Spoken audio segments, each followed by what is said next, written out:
अरे फिरायला कोणाला नाही आवडत, फिरायला कोणाला नाही आवडत. आणि माझी पोरं तर एक नंबरचे भटके. म्हणजे मी घरी असलो आणि संध्याकाळचे 4:45 वाजत आले की यांची चुळबुळ सुरू. पट्टे गळ्यात घालून घ्यायला तयार. कॅस्पर, गणपत, कापुडी, वीरांगना, जर्मन शेपर्ड आणि गौतम बेल्जियम शेपर्ड हे तिघेही माझ्याजवळ येऊन पट्टे घालून घेणार. त्या तिघांचे पराक्रमच असे आहेत की बाहेर पट्टे लावायलाच लागतात त्यांना. मग यांना पट्टे, बाकी सगळे सुट्टे. झिंगा ओरडत असतो, गोल गोल फिरतो, पण तो अपंग आहे, गेटच्या बाहेर नाहीये. गणपतचा एक पाय रेल्वे ऍक्सिडेंटमध्ये गेलाय. तो 3 पायांवर तयार असतो. कानफाट्या आधीच गेट जवळ जाऊन थांबतो. बत्ताशा गेट उघडलं की धावतच सुटतो. बबिता, ते सगळे कुत्री बबिता लहानपणी रस्त्यावर झालेल्या ऍक्सिडेंटमध्ये चालू शकत नव्हती. म्हणून तिला राजश्री घरून घेऊन आली होती. आता चालते, पण वेगळ्याच स्टाईलमध्ये. हिडिंबा तर काय, चालत, स्कूटर, गाडी, पायी, कसंही, पण बाहेर जायला तयारच असते. मग आम्ही मस्त फिरतो, शेतात, पायवाटेवर, कुठे कुठे.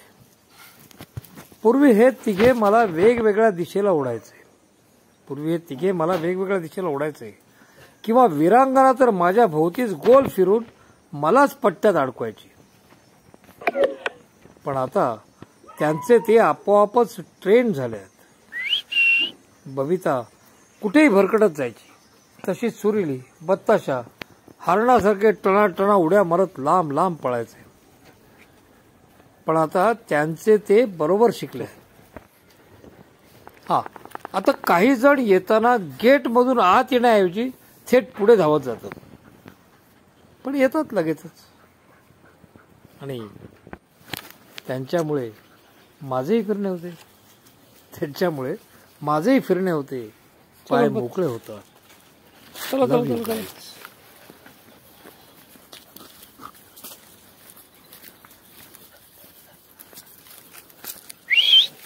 बत्ताशा, शी बत्ताशा, शी बत्ताशा, चल.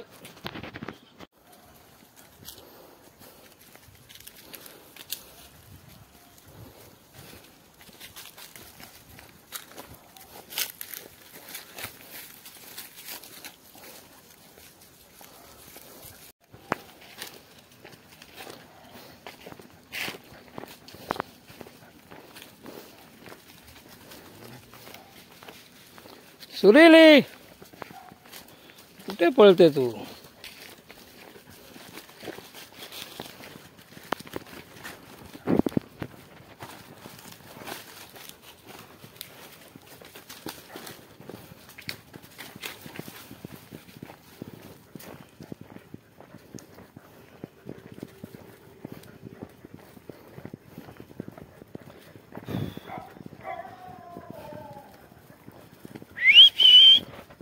सुरेली, बबिता,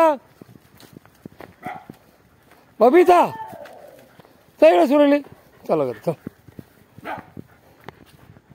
चला.